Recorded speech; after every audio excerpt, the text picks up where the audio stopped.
Welcome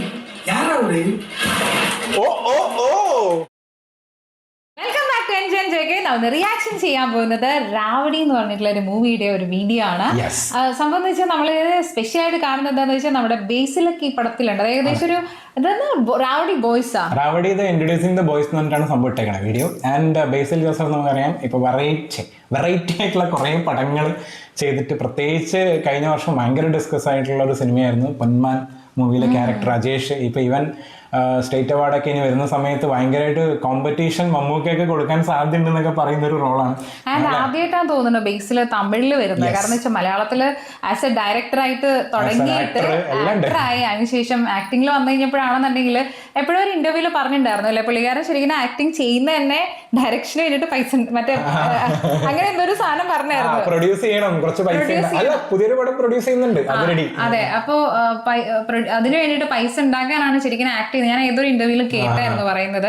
അപ്പൊ അതിന് വേണ്ടിയിട്ട് എനിക്ക് തോന്നുന്നു ഇനീഷ്യലേക്ക് അങ്ങനെ ആയിരുന്നു എന്ന് തോന്നുന്നു. പക്ഷെ അതിനുശേഷം എന്ന് വെച്ചിട്ടുണ്ടെങ്കിൽ ആൾക്കാർക്ക് ഇഷ്ടമായി ആളുടെ ആ ഒരു ക്യാരക്ടറും അല്ലെങ്കിൽ ആ ക്യാരക്ടറൈസേഷൻ ഒക്കെ. അപ്പൊ അതുകൊണ്ട് തന്നെ ഇപ്പൊ ഏകദേശം കുറെ അധികം മൂവീസിന് ആസ് എ ആക്ടർ എന്നുള്ള രീതിയിലാണ് ഇപ്പൊ മൂവി വന്നോണ്ടിരിക്കുന്നത്. ഡയറക്ടർ എന്നുള്ള രീതിയിൽ ഇപ്പൊ ഇല്ലല്ലോ, ഇപ്പൊ കംപ്ലീറ്റ്ലി ഒരു ആക്ടറായി മാറി. കാരണം പ്രത്യേകിച്ച് അതും നമ്മള് നോർമലി ജസ്റ്റ് ഒരു ആക്ടർ അല്ല, അതായത് നമ്മൾ പറയില്ലേ ഒരു നല്ലൊരു റേഞ്ചിലോട്ട് എത്തിക്കൊണ്ടിരിക്കുകയാണ്. ഓൾറെഡി ഒരേ ഷെയ്ഡിൽ പിടിക്കുന്നില്ല, ഡിഫറെന്റ് ഷെയ്ഡിൽ വന്നിട്ട് ഓരോ എക്സ്പെരിമെന്റ് ചെയ്തുകൊണ്ടിരിക്കുന്നുണ്ട് ഓരോ ക്യാരക്ടർ വരുമ്പോഴും.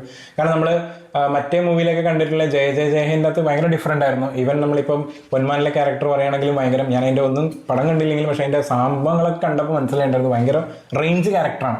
കാരണം അതിനകത്ത് മറ്റേ അങ്ങേരം ഉണ്ടല്ലോ നമ്മളെ അമ്പാനും നല്ല ഓപ്പോസിറ്റ് നല്ല രീതിയിൽ നിൽക്കുന്നുണ്ട്. അപ്പൊ അങ്ങനെ റേഞ്ചിൽ പിടിച്ചിട്ടുള്ള ഒരു പടമായിരുന്നു. അപ്പം ഇനി വരാൻ പോകുന്നത് അതിരടി നല്ലൊരു അനൗൺസ്മെന്റ് ഉണ്ടായിരുന്നു, പ്രത്യേകിച്ച് സ്വന്തമായിട്ട് പ്രൊഡക്ഷനിലും കൂടി വരുന്ന ഒരു പടം. അപ്പൊ അതിന്റെ ഇടയിൽ ഈ തമിഴ് പടത്തിനെ കുറിച്ചിട്ട് ഞാൻ ഏതോ ഒരു ഇന്റർവ്യൂവിൽ പറയുന്നത് കേട്ടിട്ടുണ്ടായിരുന്നു, ഏതൊരു തമിഴ് പടം ചെയ്യുന്നുണ്ട് എന്നുള്ളത്. പക്ഷെ അത് ഡീറ്റെയിൽ ആയിട്ട് പറഞ്ഞില്ല. സർപ്രൈസ് ആയിട്ട് തന്നെ ആയിരിക്കും. അപ്പൊ എന്തായാലും നമുക്ക് വീഡിയോയിലോട്ട് പോകാം. റെഡി?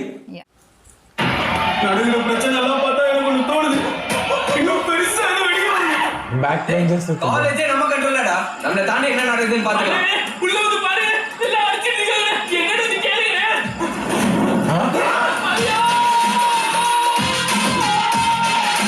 ஒரு பேட்ட போலത്തെ വൈബൊക്കെ. ஹாஸ்டல்ல சரக்கு ஓடுற கான்ட்ராக்ட் நீங்க கொடுங்கண்ணா. ரூல்ஸ்லாம் மாறுதுடா. எங்களுக்கு 70 அமௌண்ட் 30. ஓகே நாட்டி. പുതിയ ആൾക്കാരാണ്.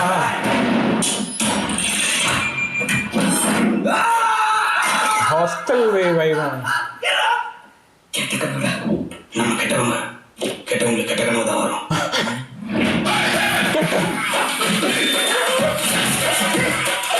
ജെയിംസ് കുറെ പുതിയ ആൾക്കാരുണ്ട് അവിടെ. என்ன செய்யற? பாம் செய்யறேன். ஒரே பாம். ഓ காலேஜ் க்ளோஸ். ഹലോ അച്ഛാളെ ജാഫറാണ്. சரிங்களா, நம்ம வீட்டுக்கு யார் வந்திருக்கான்னு பாருங்கடா. അടികപ്പേരൊക്കെ പോലുണ്ട് കുറച്ചല്ലേ.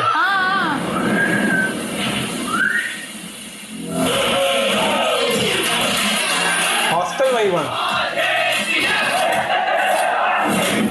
എല്ലാം ഉണ്ട്. ചെറിയ പേട്ട വൈബ് ഉണ്ട്. உங்களுக்கு என்ன பிரச்சனை? அதான் நம்ம சரி பண்ண சொல்றாருல. டேய், எல்லா பிரச்சனைக்கும் காரணமே அந்த ஆள்தானா? நீங்க வேணா நம்பிடுங்க. நான் போறேன். ഇത്ര മിണ്ടപ്പോ அவரை நம்புங்க, நாங்க சரி பண்றோம். டேய் யாரா அவரு? ഓ ഓ ഓ അമ്പോ ചെയ്യുമ്പോ ചുമ്മാ റോളല്ല, ഗംഭീരം അല്ലേ. വിഘ്നേഷ് അടിപൊളി ഡയറക്ടർ. ബേസിന്റെ പേരിട്ട് മെയിൻ റോളിൽ ഇട്ടേക്കണത്. ഞാൻ ഏതൊരു ദിവസം ഒരു വീഡിയോ കണ്ടിട്ടുണ്ടായിരുന്നു. അയാൾ ഭയങ്കര മെലിഞ്ഞിട്ട് ഭയങ്കര ഒരു യങ് ലുക്കില്. അപ്പൊ ഞാൻ വിചാരിച്ചത് ഏത് പടത്തിന് വേണ്ടിയിട്ടായിരിക്കും. അതായത് ഭയങ്കര നമ്മൾ മലയാളത്തിലൊക്കെ ആകുമ്പോൾ എന്ന് വെച്ചാൽ അത്രയും മെലിഞ്ഞ് ആവേണ്ട ആവശ്യം വരുന്നില്ല. അപ്പൊ ഈ റോളിന് വേണ്ടിയിട്ടായിരുന്നു. ഭയങ്കരമായിട്ടൊരു പ്രായം, ഒരു 10 വയസ്സൊരു കുറഞ്ഞൊരു ഫീൽ ഉണ്ടായിരുന്നു പെട്ടെന്ന് കണ്ടപ്പോൾ. ആ ഒരു ലുക്കില് നല്ല മെലിഞ്ഞ് എന്താ പറയാ, കാരണം ആളുടെ എന്ന് വെച്ചിട്ടുണ്ടെങ്കിൽ ബോഡി സ്ട്രക്ചറിട്ട് ഭയങ്കര ഒരു ചെറുപ്പമായിട്ട് ഭയങ്കരമായിട്ട് അഭിനയിക്കാനും പറ്റും. ആളുടെ ഫേസിൽ ആ ഒരു കുട്ടിത്തരം ഇപ്പോഴും ഉണ്ട്. എനിക്കൊന്ന് ഇത് മാത്രമല്ല, വേറൊരു പടത്തിൽ ഇതുപോലെ വരുന്നുണ്ട്. എന്തോ ഒരു കോളേജിന്റെ എന്തോ ഒരു വൈബിൽ മലയാളത്തിൽ വരുന്നുണ്ടെന്ന് ഒരു പടം. പക്ഷെ റേഞ്ച് പോയതുണ്ടായിരുന്നു. പക്ഷെ ഏകദേശം ഭയങ്കര, ഞാൻ ആലോചിക്കായിരുന്നു കേട്ടോ, എന്താ ബേസിലാ കാണിക്കാത്തത്, കുറെ നേരമായല്ലോ ഇതുവരെയിട്ട് എന്താ കാണിക്കാത്തതെന്ന്. അപ്പൊ ഞാൻ ഓരോരുത്തരുടെ ഇൻട്രോ വരുന്ന സമയത്തും എനിക്ക് അടുത്ത് ഇനി ബേസിലായിരിക്കും എന്നുള്ളൊരു സംഭവം ഉണ്ടായിരുന്നു. പക്ഷെ അവസാനത്തൊക്കെ വെച്ചപ്പോ ഞാൻ വിചാരിച്ചു ഇനി അത്രയ്ക്ക് ഇമ്പോർട്ടൻസ് ഉള്ളോ എന്ന് വിചാരിച്ചു. പക്ഷെ മെയിൻ ആയിട്ട് ലാസ്റ്റ് ആ ഒരു കാണിച്ചിരിക്കുന്നത് ചെറിയൊരു വില്ലനായിട്ട് അല്ലേ, അല്ല വില്ലൻ മാത്രമല്ല സൈക്കോ ടൈപ്പ് ക്യാരക്ടർ. പിന്നെ അതുപോലെ ഭയങ്കര ബിൽഡപ്പ് കൊടുത്തിട്ടുണ്ട് ആ ഒരു ക്യാരക്ടർ കാണിച്ച. പ്രത്യേകിച്ച് നമ്മൾ പേര് എഴുതി കാണിക്കുമ്പോൾ ഫസ്റ്റ് ബേസിലേ വരുള്ളത്. അപ്പോൾ ഓൾമോസ്റ്റ് കംപ്ലീറ്റ് ഹീറോ ആയിട്ട് തന്നെയാണ് വരുന്നത് സിനിമ. എന്തായാലും ഗംഭീര സാധനമായിരിക്കും. കാരണം ഒരു ഫസ്റ്റ് വിഷ്വൽ പിന്നെ കുറച്ച് നൈറ്റ് വിഷ്വൽസ് ഒക്കെ കാണുമ്പോൾ പേട്ട മൂവിന്റെ അകത്തില്ലേ രജനി സാറിന്റെ അതിന്റെ കുറച്ച് മലയാളത്തിലെ അതിനകത്തേക്ക് ഒരു സംഭവമൊക്കെ പോലെ തോന്നും. പ്രത്യേകിച്ച് ഈ ഒരു ഹോസ്റ്റൽ സംഭവങ്ങളൊക്കെ കാണിച്ച് അതിനകത്തെ കുറെ വികൃതികളും അല്ലെങ്കിൽ അടുത്ത പിള്ളേരുടെ കുറെ അധികം റൗഡിത്തരങ്ങളൊക്കെ കാണുന്ന സമയത്ത് ഏകദേശം നമ്മുടെ മലയാളത്തില് ആ അടികപ്പ്യാരെ ആ ഒരു പടത്തിന്റെ നമ്മളെ ഹോസ്റ്റൽ ഹുഡുഗരു കന്നഡ മൂവി ആ പടത്തിലുണ്ട് ഏകദേശം ഇതുപോലത്തെ ഒരു സംഭവം. പക്ഷെ നമുക്ക് കണക്ട് ചെയ്യുന്ന കുറച്ചും കൂടിയും എനിക്ക് ആസ് എ മലയാളി ഓഡിയൻസിന് കണക്ട് ചെയ്യുന്ന അടികപ്പേരെ കൂട്ടമണിയാണ്. കാരണം അതിന്റെ പാർട്ടിനായിട്ട് നമ്മൾ വെയിറ്റിംഗ് ആണ് ശരിക്കും. അപ്പൊ അതുകൊണ്ട് തന്നെ ഇങ്ങനത്തെ ഒരു മൂവി പ്രത്യേകിച്ച് തമിഴിൽ നിന്ന് വരുന്ന സമയത്തും അതും അതിനകത്ത് എനിക്ക് തോന്നുന്നു കുറെ അധികം ന്യൂ ഫേസസ് ഉള്ളത്. മലയാളത്തിൽ ജാഫർ ശരിക്കും മലയാളിയല്ലേ? അല്ലേ? മലയാളം പ്രസൻസ് ഉണ്ട് കുറച്ച് ആൾക്കാർ. അപ്പോ കുറെ ഫേസസ് ഒക്കെ പുതിയതാണ്, ചില പറയാൻ പറ്റില്ല.